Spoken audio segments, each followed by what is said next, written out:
नमो अर्हन्ताण नमो सिद्धाणं नमो आयर्याणं नमो अध्यायाणं नमो लोये सव्यसाहुणम्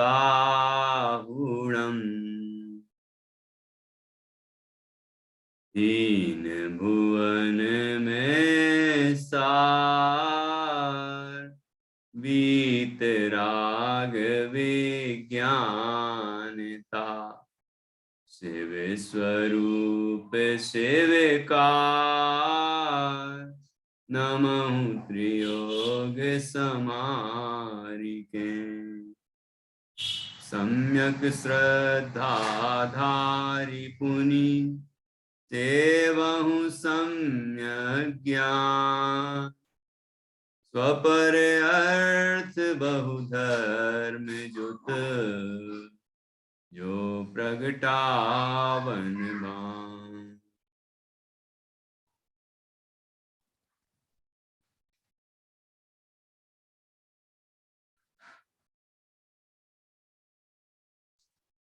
कविवर पंडित दौलत राम जी द्वारा रचित यह छह ग्रंथ है।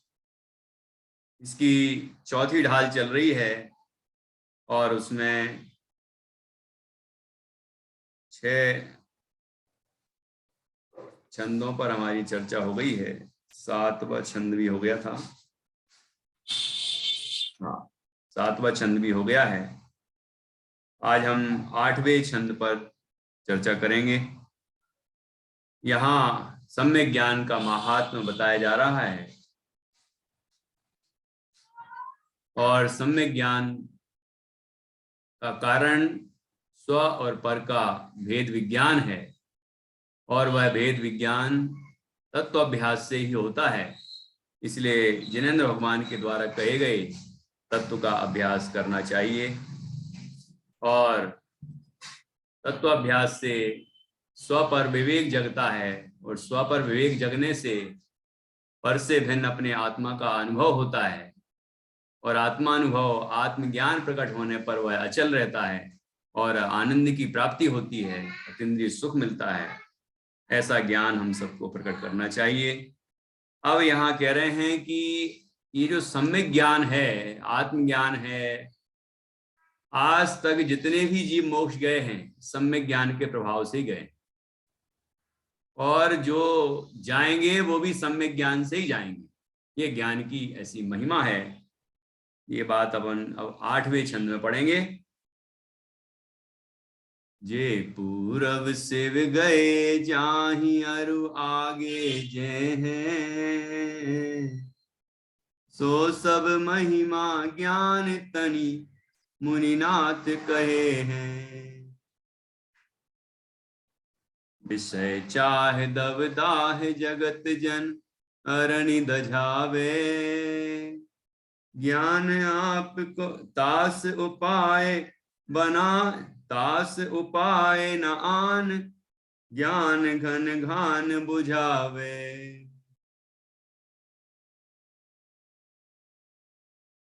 जे पूरब शिव गए जाहि अरु आगे जे हैं सो सब महिमा ज्ञान तनि मुनिनाथ कहे हैं। विषय चाह दबदाह जगत जन अरनि दजावे ज्ञान आपको रूप भयो अरनि दझावे तास उपाय न आन ज्ञान घन घान बुझावे। अर्थात जे पूरब, पूरब अर्थात पूर्व में, भूतकाल में, अनंत अनंत अनंत अनंत भूतकाल, उसमें शिव गए, जो भी शिव गए, शिव अर्थात मोक्ष, अनंत आनंद रूप जो अवस्था है आत्मा की, उसका नाम मोक्ष है। उसमें वो मोक्ष को प्राप्त हुए जाहि, और जाहि मतलब जा रहे हैं। अभी वर्तमान में भी कहीं से जा रहे हैं कि नहीं जा रहे? कहाँ मोक्ष जा रहे हैं जीव? ऐसा लगता होगा तो ये धरती इतनी सी नहीं है, है ना, ये जम्बूद्वीप बराबर ही नहीं है।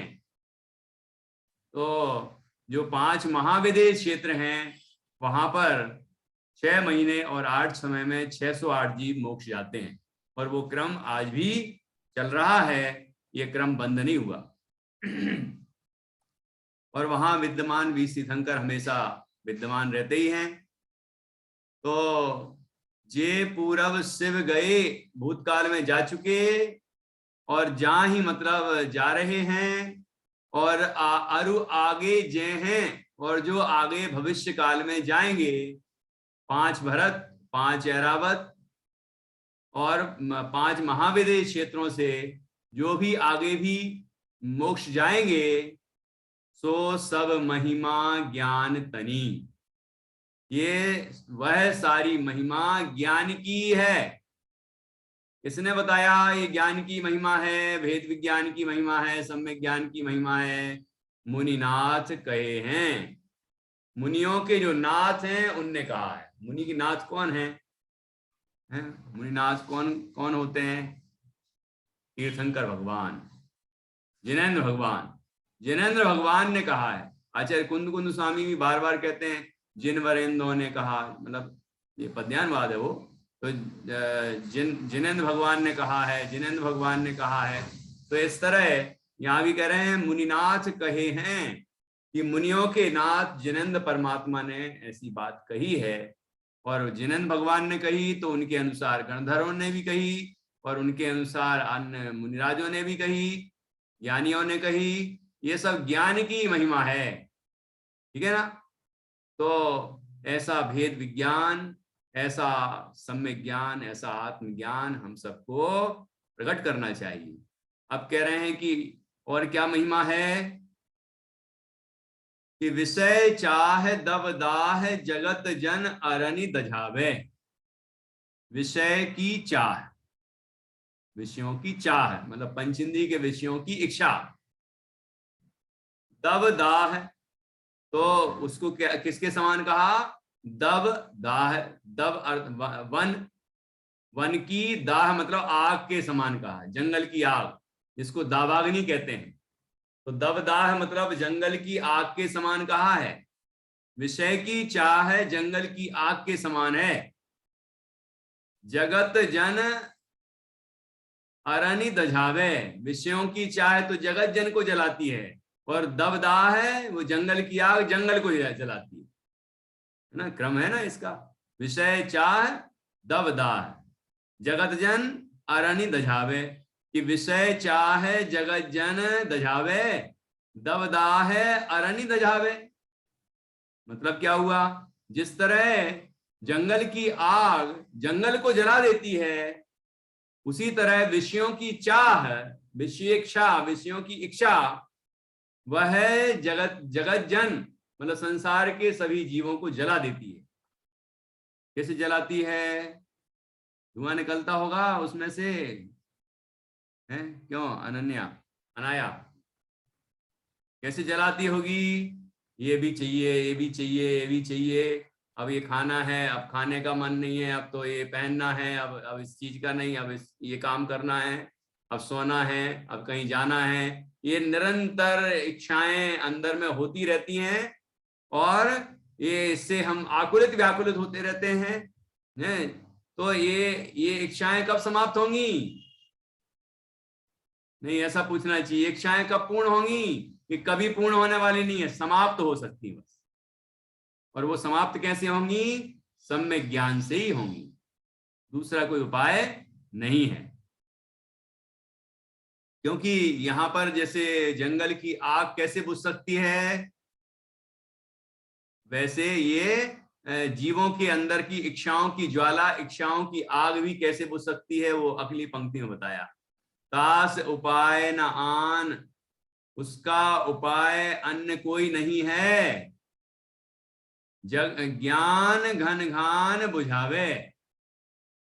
जैसे घन घान, घन मतलब बादल, घनघोर बादल, बादल जो पानी से भरे हों, ऐसे बादल बरस जाएं, एकदम बहुत मूसलाधार वर्षा हो जाए जोरदार, तो क्या होगा, जंगल में लगी हुई आग बुझ जाएगी। ऐसे ही ये विषयों की चाह जो जगत जन को जला रही है, वो कैसे नष्ट होगी? कि वो ज्ञान से नष्ट होगी, भेद विज्ञान से नष्ट होगी। तत्व ज्ञान से, भेद विज्ञान से, सम्यक ज्ञान से, आत्मज्ञान से वह अग्नि, वह इच्छाओं की ज्वाला नष्ट हो जाएगी। ठीक है। तो यहां देखो कितना सुंदर रूपक दिया है उदाहरण, कि जैसे जंगल की आग जंगल को जला देती है और उसे बुझाने के लिए दूसरा कोई उपाय नहीं है, एकमात्र उपाय है घनघोर बारिश। उसी तरह है विषयों की चाह जगत के, संसार के सभी जीवों को जलाती है, तकलीफ पहुंचाती है, दुखी करती है। उसको नष्ट करने का उपाय और कुछ नहीं है, एकमात्र ज्ञान ही है, सम्यक ज्ञान है। ठीक है ना। ये विषयों की चाह कैसी हो रही है? पंचेंद्रिय के विषयों की चाह। ये स्पर्श इंद्रिय कहती है कि मुझे मतलब हल्का भारी, रूखा चिकना, ठंडा गरम कड़ा नरम, है ना, ये स्पर्श इंद्रिय के विषय। तो जैसे कि एक उदाहरण ऐसा दिया जाता है कि एक व्यक्ति एक गिलास पानी, उसको प्यास लगी तो पानी पीना चाहता है, तो पानी दे दिया। कहते पानी तो है, ये थोड़ा ठंडा होना चाहिए। ये किसकी मांग है? स्पर्श इंद्रिय ने मांग की कि थोड़ा ठंडा तो होना चाहिए। ठीक है, तो भैया ठंडा कर लिया उसको। अब ठंडा पानी ले आए, प्यास लगी है, प्यास बुझाना है, तो अब फिर ले आए कि तब रसना इंद्री बोली कि थोड़ा सा कुछ इसमें डालो, कुछ स्वाद बढ़िया आए। तो फिर वो भी डाल दिया गया। तो फिर घ्राण इंद्री बोली कुछ खुशबू तो आई नहीं रही, सुगंधित, जैसे गुलाब, कुछ लोग गुलाब गुलाब डाल देते हैं, कुछ डाल देते हैं ना, पानी में भी कुछ चीजें डाल देते हैं जिससे उसका वो सुगंध भी आए। ठीक है, फ्लेवर डाल देते हैं कोई। अब पानी पीना है इसको, लेकिन अलग अलग इंद्रिय अलग अलग मांग कर रही। फिर चक्षु इंद्री बोली कि कुछ अच्छा सा नहीं दिख रहा है, कुछ बढ़िया दिखे भी, कुछ कलर वलर डालो, कुछ ऐसा, है ना। और फिर आया वो पूरी सारी इच्छाएं पूरी करता हुआ कोई व्यक्ति आया, है ना। वो आया और उसने कहा लो उठा लो, पानी पी लो। पिएगा कि नहीं पिएगा? बताओ, वो पिएगा कि नहीं पिएगा? और इतने में कोई आया, बड़े मधुर स्वर से बोला, लीजिए साहब, पानी लीजिए। तो बोलो, ये किस इंद्री की मांग है? ये किस इंद्री ने मांग की कि मधुर स्वर में कोई बोल के अच्छे से दे तो मैं पी लूं? तो ये कर्ण इंद्री ने मांग की कि कोई अच्छी मधुरता से तो बोले कि लीजिए साहब, है ना, बड़ा आदर करे, तो आदर से दे तो वो स्वादिष्ट चीज भी स्वादिष्ट लगे, नहीं तो कौन से लगे, ऐसा लगे फेंक दो, नहीं पीना मैं पानी। तो ऐसे पांचों इंद्रिय अपनी अपने हिसाब से डिमांड करती, ऐसी भोजन में, ऐसी वस्तुओं के इकट्ठे करने में, पांचों इंद्रिय आप देखना कि पांचों इंद्रिय अपने अपने तरीके, मतलब उनकी सबकी संतुष्टि के लिए अलग अलग प्रकार की इच्छा होती। ठीक है, कोई भी चीज आप खरीदने जाएं तो अकेला ये नहीं कि कलर अच्छा है, और भी चीजें बताती है। दूसरी इंद्री दूसरा कुछ कहेगी कि वो सॉफ्ट नहीं है ना, मतलब कोई दूसरी इंद्री जरूर वहां कुछ बोलेगी। कहने का मतलब ये कि पांचों इंद्रिय संबंधी जीव की इच्छा होती, और उसके बाद पीने के बाद मन न भरे तो मन, पांच इंद्रिय के बाद मन भी तो है? तो ये इच्छाएं ऐसी होती हैं, इस तरह की इच्छाएं, ऐसा लिखा है पंडित टोडरमल जी साहब ने मोक्षमा प्रकाशक में, आकुलता मिटाने की आकुलता जीव को निरंतर बनी रहती है, संसारी को। ठीक है, इच्छाओं की ज्वाला समाप्त नहीं हो सकती, ऐसी इच्छाएं होती हैं ये। तो जैसे कि जब दशरथ के बड़े भाई अनंत रथ थे, उनके पिताजी को जब बैराग हुआ, दशरथ जी के पिताजी को, तो उनने अपने अनंत रथ से कहा कि ये तुम राज्य का सारा भार तुम संभालो, और मैं अब ये राज्य भार को छोड़ के और दीक्षा लूंगा, और कोई तुम्हारी इच्छा हो तो बोलो। तो वो कहने लगे कि इच्छाओं का अंत कभी हो नहीं सकता। आपने कहा कि इच्छा, जो इच्छा हो और कोई इच्छा हो तो बोलो, इच्छाओं का कभी अंत हो ही नहीं सकता। इसलिए मेरी तो एक ही इच्छा है कि मैं भी आपके साथ चलूं और इच्छाओं का अभाव करूं, क्योंकि इच्छाओं की पूर्ति कभी नहीं हो सकती। तो उनने भी कहा कि नहीं, मैं भी दीक्षा लूंगा आपके साथ। तो फिर 1 वर्ष के थे उस समय दशरथ, तो दशरथ जी को राज्य देकर और दोनों पिता पुत्र चले गए। जो आपने नाम सुना होगा उस समय अनंत वीर केवली, है ना। अनंत वीर केवली, रावण ने जिनकी गंधकुटी में उपदेश सुना था और वो व्रत लिया था, प्रतिज्ञा ली थी। वो प्रतिज्ञा ली थी कि जो स्त्री, कोई परिस्त्री यदि मुझे नहीं चाहेगी तो मैं जबरन उसको अपनी रानी विवाहित नहीं करूंगा। मतलब इस तरह की प्रतिज्ञा उसने ली थी, तो वही ली थी ऐसे। तो वो अनंत वीर नाम पड़ गया उनका। अनंत रथ थे जो, वो अनंत वीर के नाम से प्रसिद्ध हुए, केवली हुए। मतलब बाद में आत्म साधना करके केवल ज्ञान पाया। तो ऐसी बात कही उन्होंने कि इच्छाओं का अंत हो ही नहीं सकता, इच्छाओं की पूर्ति कभी हो नहीं सकती, केवल इच्छाओं का अभाव हो सकता है। इसलिए मैं भी आपके साथ दीक्षा लूंगा और आत्म साधना करके इन इच्छाओं का अभाव करूं। यही बात यहाँ कही है। आत्मज्ञान, सम्यक दर्शन, सम्यक ज्ञान, सम्यक चारित्र ही इन समस्त इच्छाओं का अभाव का उपाय है, दूसरा कोई उपाय नहीं है। उसमें प्रधान यहाँ बताया ज्ञान। ठीक है, इस तरह ये 8वां काव्य है, 8वां छंद ये पूरा हुआ। इसको हम एक बार वो पढ़ेंगे यहाँ, फिर भावार्थ पढ़ेंगे और अगले छंद की ओर चलेंगे। जे पूरब शिव गए जाहि अरु आगे जय, सो सब महिमा ज्ञान तनि मुनिनाथ कहे हैं। विषय चाहे दब दाह जगत जन अरनि दझावे, कास उपाय नान ज्ञान घन घान बुझावे।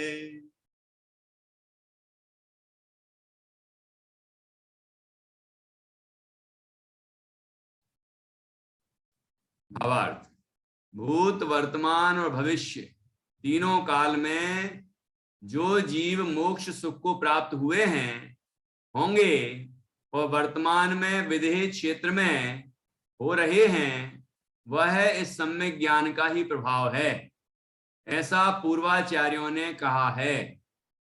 जिस प्रकार दावानल अर्थात वन में लगी हुई अग्नि वहां की समस्त वस्तुओं को भस्म कर देता है, उसी प्रकार 5 इंद्रियों संबंधी विषयों की इच्छा संसारी जीवों को जलाती है, दुख देती है।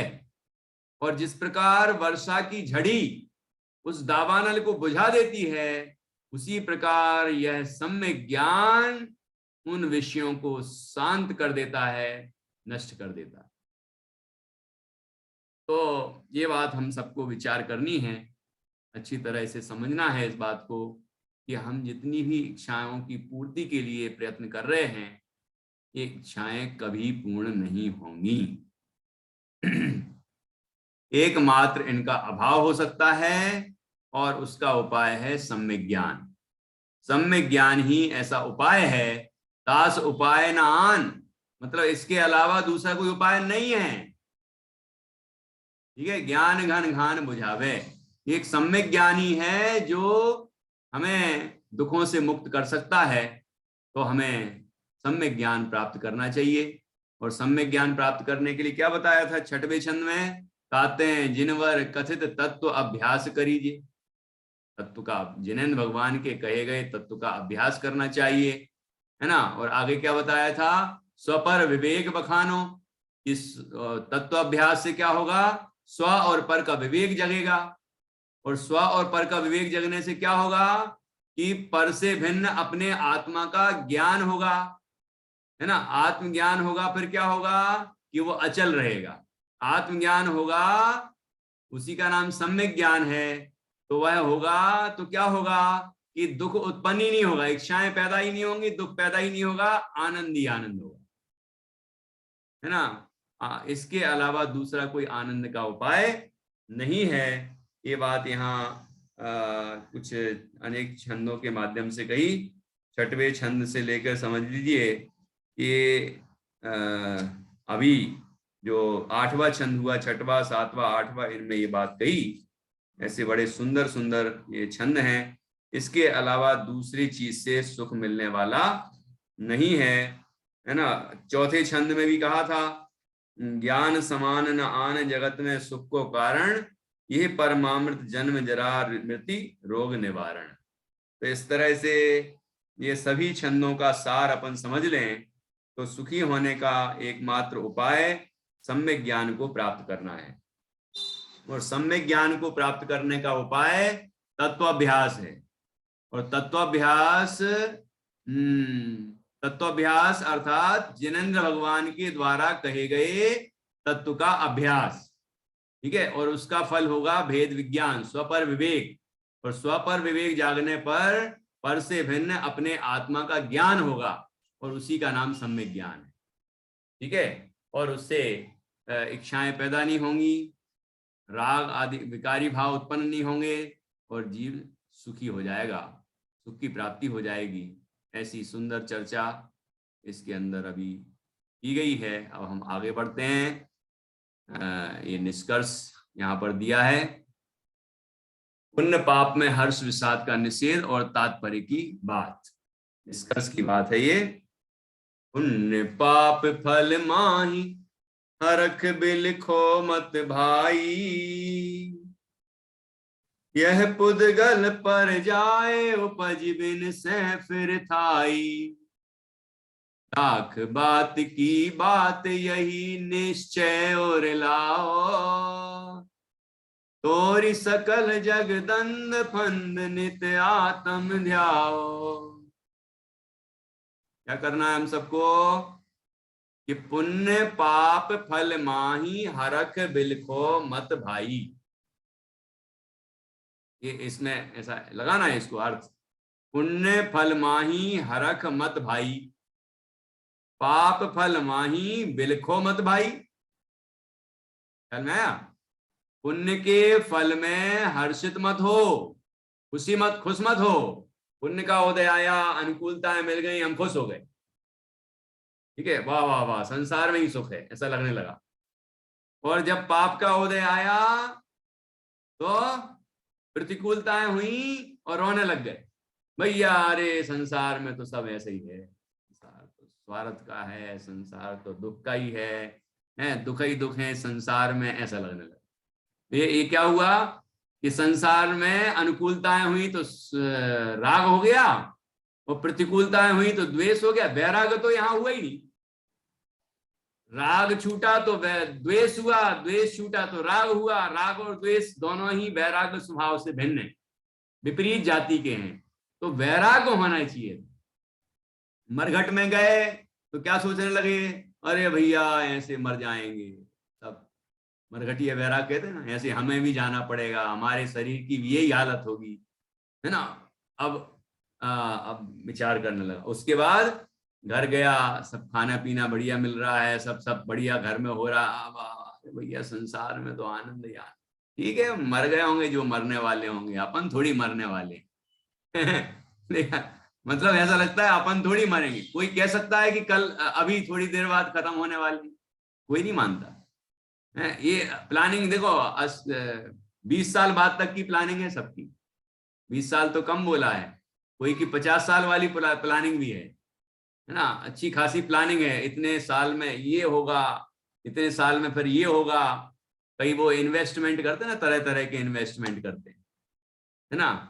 ये इन्वेस्टमेंट जो दान देते हैं ना हम, ये असली इन्वेस्टमेंट, जो धर्म प्रभावना के लिए कार्य करते हैं, ये असली निवेश है। इन्वेस्टमेंट निवेश है, ठीक है ना।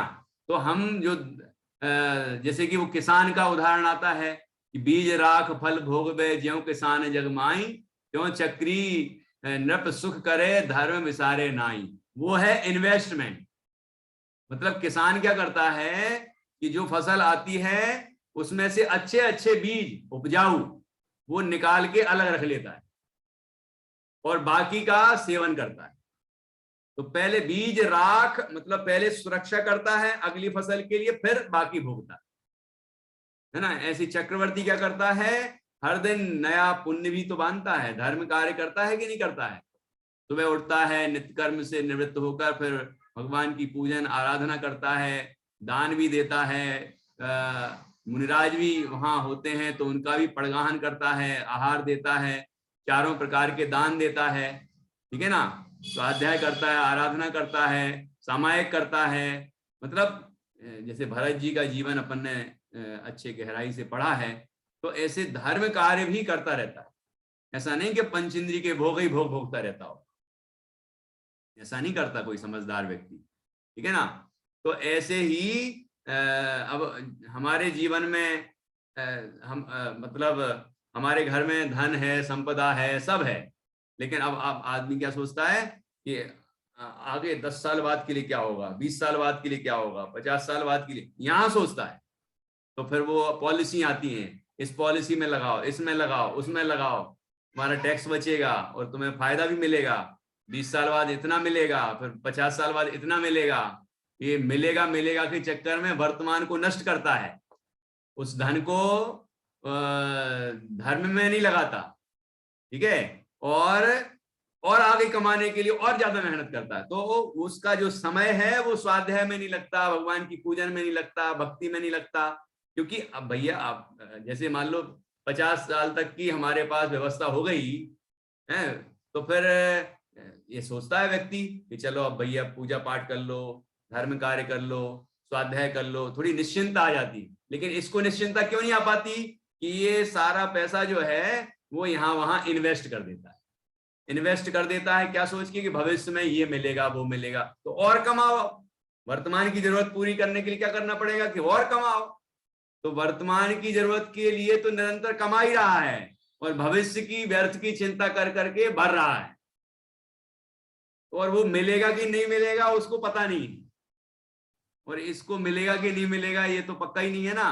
क्योंकि उसके पहले ही वो क्लेम ऐसे कराता है, मेडिक्लेम, और वो कौन सी होती है ना उसमें, वो इतने यदि मर गए तो डेथ क्या होता है, वो इंश्योरेंस, मर गए तो इतने मिलेंगे, मतलब जीवन से ज्यादा मरने पर मिलते हैं। तो सोचता होगा कि यार मर जाएंगे तो इतने मिलेंगे मुझे, ये नहीं सोचता कि मैं ही मर जाऊंगा तो मुझे क्या मिलेगा। तो असली बात यह है कि हमें अपने भविष्य के लिए यदि कुछ सुरक्षा करनी है, निवेश करना है, तो धर्म कार्यों में अपने उपयोग का निवेश करना चाहिए, है ना। धन का निवेश दान आदि में करना चाहिए, धर्म प्रभावना के कार्य करना चाहिए, ठीक है। तो स्वाध्याय करें, आराधना करें, पूजन भक्ति करें, दान करें, है ना। ऐसे ये कार्य शुभ कार्य करेंगे तो ये हुआ असली निवेश। धन तो रहे या ना रहे, मिले या ना मिले, वापस ज्यादा बढ़ के मिले या ना मिले, लेकिन ये जो पुण्य होगा, ये पुण्य तो निश्चित रूप से फल देगा ही देगा। अब यहां तो और थोड़ी ऊंची बात कर रहे हैं कि पुण्य के फल में भी फूल मत जाना, हर्षित मत हो जाना। क्या करना फिर, लाख बात की बात जो कही है वो महत्वपूर्ण है। ये तो मैंने कहा जो पाप से बच के पुण्य में लगने के लिए ये उपदेश हुआ। अब यहां तो कह रहे हैं कि वो पुण्य में भी हर्षित नहीं होना, पुण्य भी कर्म है। तो आनंद किसमें है कि पुण्य के उदय में आनंद नहीं है, आनंद किसमें है फिर, वो यहां बताया है कि पुण्य पाप फल माही हरख बिलखो मत भाई, यह पुद्गल पर जाए उपजी बिन से फिर थाई। ये तो पुद्गल का स्वरूप है, पूर्ण गलन स्वरूप है ना पुद्गल का। ये पुण्य पाप भी पुद्गल की पर्याय है, कर्म है ना, ये पुद्गल की पर्याय है। तो क्या होता है, इसका स्वरूप क्या है, यह पुद्गल पर जाए, पर्याय मतलब पर्याय है, पुद्गल की पर्याय है। पर्याय का स्वरूप क्या है? जो उत्पन्न होती है और नष्ट हो जाती है, उत्पन्न होती है नष्ट होती है। उपजी बिन से फिर थाई, कि उत्पन्न होती है विनष्ट होती है, फिर उत्पन्न होती है फिर विनष्ट होती है, ऐसा पुद्गल का स्वरूप है। तो इसलिए ये ऐसा जो क्षणभंगुरता है उसकी, है ना, उसकी क्षणभंगुरता है, उस स्वरूप को हमें समझना चाहिए। तो पुण्य के उदय में हर्षित ना हो, पाप के उदय में दुखी ना हो, बल्कि हम क्या करें फिर, हैं, क्योंकि उस पुण्य पाप का तो स्वरूप है। पुण्य उदय हमेशा सब एक जैसा किसी का रह ही नहीं सकता, ठीक है। ना ही सदा सुख साता, पढ़ा कहीं, वैराग्य पाठ में अपन ने पढ़ा था, ना ही सदा सुख साथा, मतलब बड़े बड़े तीर्थंकर हों, गृहस्थ अवस्था वाले चक्रवर्ती हों, कि उनके भी सदाकाल साता नहीं रहती है। तो क्योंकि ये तो स्वरूप है ना, देखो पुण्य पुण्य और पाप दोनों पुद्गल की पर्याय हैं, और पुद्गल की पर्याय का क्या स्वरूप है? उपजी बिन से फिर थाई, उत्पन्न होती है विनष्ट होती है, फिर उत्पन्न होती है फिर विनष्ट होती है, ये उसका स्वरूप है। अनुकूलताएं आती हैं फिर प्रतिकूलताएं आती हैं, फिर अनुकूलता आती हैं फिर प्रतिकूलता आती हैं, ये पुण्य पाप के फल इस तरह होते हैं, ठीक है। तो क्या करना है, इससे सुखी तो नहीं होंगे, तो सुखी होने का क्या उपाय है कि लाख बात की बात यही निश्चय और लाओ, तोरी सकल जगदंद फंद नित आत्म ध्याओ। कि लाख बात की बात यही, लाखों बात की यही एकमात्र बात है ना। गिनती पढ़ना है क्या लाख की? यहाँ गिनती का तात्पर्य नहीं है, यहाँ कहने का मतलब सब बातों का सार ये है ना, कि ये इस बात को निश्चय और लाओ, और मतलब अपने हृदय में अपने मन में निश्चय करो, निर्णय करो, पक्का करो। क्या क्या निर्णय करें, क्या पक्का करें? कहते ना गांठ बांध लो ये बात को, निर्णय कर लो यथार्थ की यही है सही बात, कि क्या, कि तोरी सकल जग दंड फंद नित आत्म ध्याओ, कि जगत के जो दंड फंद हैं, दंड फंद है ना, दुनिया भर के जो प्रपंच हैं, वो सब, सकल मतलब सारे, तोरी तोड़कर, सारे दंड फंद छोड़कर, ये गृहस्थी दंड फंद है, ये पुण्य के उदय आया पाप का उदय आया, ये सब दंड फंद है, अनुकूलताएं आई प्रतिकूलताएं आई दंड फंद है, ठीक है। इनमें द्वंद्व है ना, द्वंद्व, ये द्वंद्व है, ये इनमें मतलब दो पना है, पुण्य है पाप है, अनुकूलता है प्रतिकूलता है, ये सब दुखदाई हैं, ये विनष्ट होने वाली बदलने वाली चीजें हैं। तो जगत के सारे दंड फंद छोड़कर घर गृहस्थी और जो भी अनुकूलता प्रतिकूलता के विकल्प है ना, ग्रहों की स्थितियां, ऐसा हो जाएगा कि वैसा हो जाएगा, सारे विकल्प छोड़ के क्या करो, नित्य आत्म ध्याओ। जो देहादिक से भिन्न ऐसा शुद्ध चैतन्य निज आत्मा है, ऐसे अपने ज्ञान स्वरूप आत्मा का हम ध्यान करें।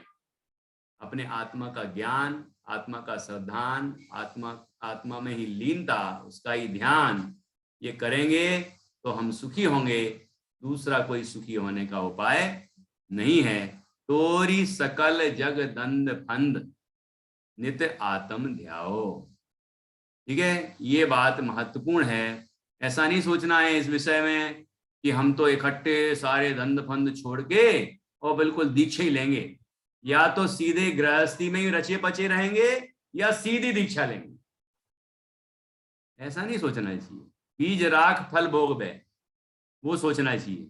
चक्रवर्ती ने भी दीक्षा ली थी, भरत जी ने, लेकिन जब तक गृहस्थी में भी रहे तो निरंतर विरक्ति का भी अभ्यास किया कि नहीं किया, सामायिक का भी अभ्यास किया, पूजन करते थे, पाठ करते थे, दया करते थे, दान करते थे, मतलब त्याग, ये सारी चीजें, ये छोड़ने योग्य सारा परिग्रह है तो छोड़ते रहो, ऐसा ऐसा भाव करते थे कि नहीं? निरंतर निरंतर प्रयत्न करते थे, और ऐसे साधना आराधना के फल में क्या हुआ कि ऐसी प्रबल साधना की उन्होंने, सामायिक की, गृहस्थ अवस्था में भी ध्यान करते थे, और जब दीक्षा ली तो स्वरूप में ऐसी स्थिरता की कि अंतर मुहूर्त में केवल ज्ञान की प्राप्ति हो गई। दीक्षा लेने से केवल ज्ञान होने तक 1 मुहूर्त का समय लगा, मात्र 48 मिनट, उससे ज्यादा नहीं लगा। ये अभ्यास का फल है, ठीक है ना। ऐसा अभ्यास हम सबको करना चाहिए। तो यहाँ कह रहे हैं ऐसे हम ये अभ्यास करें अभी गृहस्थ अवस्था में। ऐसा ना सोचें हम तो मुनि बनेंगे, आरिका बनेंगे, उसके बाद ही सारी साधना करेंगे। नहीं नहीं, फिर तो गड़बड़ हो जाएगी। इसलिए तो गड़बड़ होती है। कई साधुओं को विद्वानों से, गृहस्थ विद्वानों से पढ़ना पड़ता है, शास्त्र पढ़ने पड़ते हैं। क्यों पढ़ने पड़ते हैं? कि पहले पढ़ना चाहिए थे ना, पहले स्वाध्याय करना चाहिए था, पहले सब कुछ सीखना चाहिए था, पहले अभ्यास करना चाहिए था, और बिल्कुल तैयार हो जाना चाहिए था। तत्व ज्ञान भी पहले, है ना, और उसका जो साधना, चारित्र की साधना करने वाले, उसकी साधना भी पहले, अभ्यास भी पहले। ये सब कुछ करके जब पक्के हो जाते एकदम, फिर दीक्षा लेते तो कोई भी कचास नहीं रह जाती। ऐसा पक्के का मार्ग है ये, है ना, कचास का मार्ग नहीं है। वो कचास रह जाती है, फिर क्या होता है कि अब दीक्षा ले ली किसी ने, और फिर वाहवाही मिलने लग जाती है, पूज्यता मिलने लग जाती है। फिर कई जीव तो ऐसे हैं कि जो फिर स्वाध्याय करते ही नहीं। जब वैसे ही अपन को वाहवाही मिल रही तो क्या जरूरत है? ना स्वाध्याय की जरूरत है, ना आराधना की जरूरत है। हम कुछ भी करें, सब में आराधना करने वाले मिल ही जाते हैं, पूजा करने वाले मिल ही जाते हैं। मतलब उसका जीवन नष्ट हो जाता है और भाव बिगड़ जाते हैं। इसलिए टोडरमल जी साहब ने मोक्षमार्ग प्रकाशक में विधि बताई कि पहले तत्व ज्ञान करे, फिर वैराग्य हो, फिर दीक्षा ले, है ना। तत्व ज्ञान हो, वैराग्य हो, और फिर दीक्षा ले, और फिर साधना करें स्वरूप की, तो अपना कल्याण का मार्ग प्रशस्त होता है। केवल ज्ञान होता है, मोक्ष की प्राप्ति होती है। तो यहाँ तत्व ज्ञान में सम्यक ज्ञान शामिल है, ठीक है। तो सम्यक ज्ञान सहित वैराग्य होता है तो निश्चित रूप से कल्याण होता है। ऐसा हम सबको इस यदि जब तक गृहस्थ अवस्था है तब तक भी साधना करनी चाहिए, और निरंतर ये भावना करनी चाहिए कि हम इस गहर गृहस्थी के जंजाल को, द्वंद्व फंद को कैसे छोड़ें, और छोड़ के हम दीक्षा लें।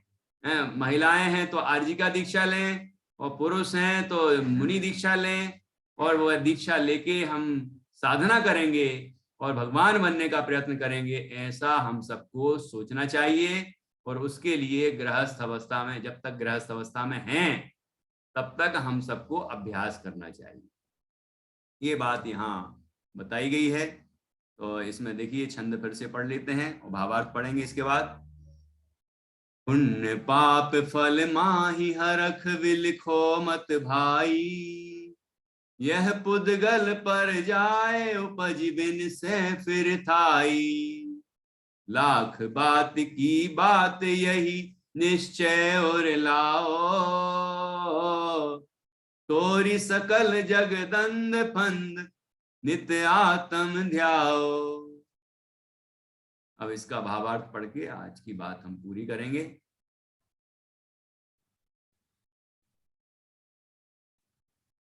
आत्मार्थी जीव का कर्तव्य है कि धन, मकान, दुकान, कीर्ति, निरोगी शरीर आदि पुण्य के फल हैं, उनसे अपने को लाभ है तथा उनके वियोग से अपने को हानि है, ऐसा ना माने। क्योंकि पर पदार्थ सदा भिन्न हैं, ज्ञेय मात्र हैं। उनमें किसी को अनुकूल प्रतिकूल अथवा इष्ट अनिष्ट मानना वह मात्र जीव की भूल है। वहां भी भूल में भी तो आया था बंध तत्व संबंधी भूल, राग आश्रव तत्व संबंधी भूल में आया था रागादि प्रकटे दुख दैन तिन्ही को सेवत गिनत चैन। और बंध तत्व संबंधी भूल में आया था शुभ अशुभ बंध के फल मझार, रति अरति करे निज पद विसार।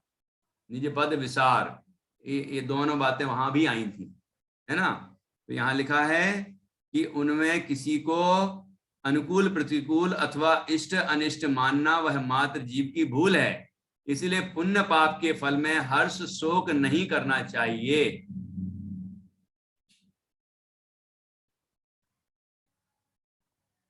यदि पर पदार्थों को जीव भला या बुरा माने तो उसके प्रति राग या द्वेष हुए बिना नहीं रहता। जिसने पर पदार्थ पर द्रव्य क्षेत्र काल भाव को वास्तव में हितकर तथा अहितकर माना है, उसने अनंत पदार्थों को राग द्वेष करने योग्य माना है और अनंत पर पदार्थ मुझे सुख दुख के कारण है ऐसा भी माना है। इसलिए वह भूल छोड़कर निज ज्ञानानंद स्वरूप का निर्णय करके सोनमुख ज्ञाता रहना ही सुखी होने का उपाय है। ठीक है, इसलिए वह भूल छोड़कर निज ज्ञानानंद स्वरूप का निर्णय करके सोनमुख ज्ञाता रहना ही सुखी होने का उपाय है। पुण्य पाप का बंध वह पुद्गल की पर्यायें अवस्थाएं हैं। उनके उदय में जो संयोग प्राप्त हों वे भी क्षणिक संयोग रूप से आते जाते हैं। जितने काल तक वे निकट हैं रहें उतने काल भी वे सुख दुख देने में समर्थ नहीं है। जैन धर्म के समस्त उपदेश का सार यही है कि शुभाशुभ भाव वह संसार है, इसलिए उसकी रुचि छोड़कर सोनमुख होकर निश्चय सम्यक दर्शन ज्ञान पूर्वक निज आत्म स्वरूप में एकाग्र होना ही जीव का कर्तव्य है। इस तरह यहाँ ये 9वां छंद पूरा हुआ। ऐसा बड़ा ही सुंदर छंद है ये 9वां। अब इसके आगे हम चर्चा आगे करेंगे कल। यहाँ 10वें छंद से देश चारित्र प्रकट होगा। देश चारित्र की बात करेंगे। तो सम्यक दर्शन और सम्यक ज्ञान के होने पर सम्यक चारित्र भी होता है ना। तो सम्यक चारित्र में एक देश चारित्र होता है, सकल चारित्र होता है। तो यहाँ देश चारित्र की बात पहले की है, मतलब श्रावक के 12 व्रत, यानी श्रावक के 12 व्रतों की चर्चा 10वें छंद से आखिरी के छंद तक करेंगे। मतलब चौथी ढाल अब जितनी बची है 14वें छंद तक मेरे ख्याल से 10वें से 14 या 15 होगा, देख लेते हैं। 15वें छंद तक, 10वें से 15वें छंद तक, मतलब 6 छंदों में ये देश चारित्र का संपूर्ण स्वरूप आएगा। ज्ञानी श्रावक के 12 व्रत, इसकी चर्चा अपन क्रम से करेंगे। अब हम जिनवाणी स्तुति करते हैं।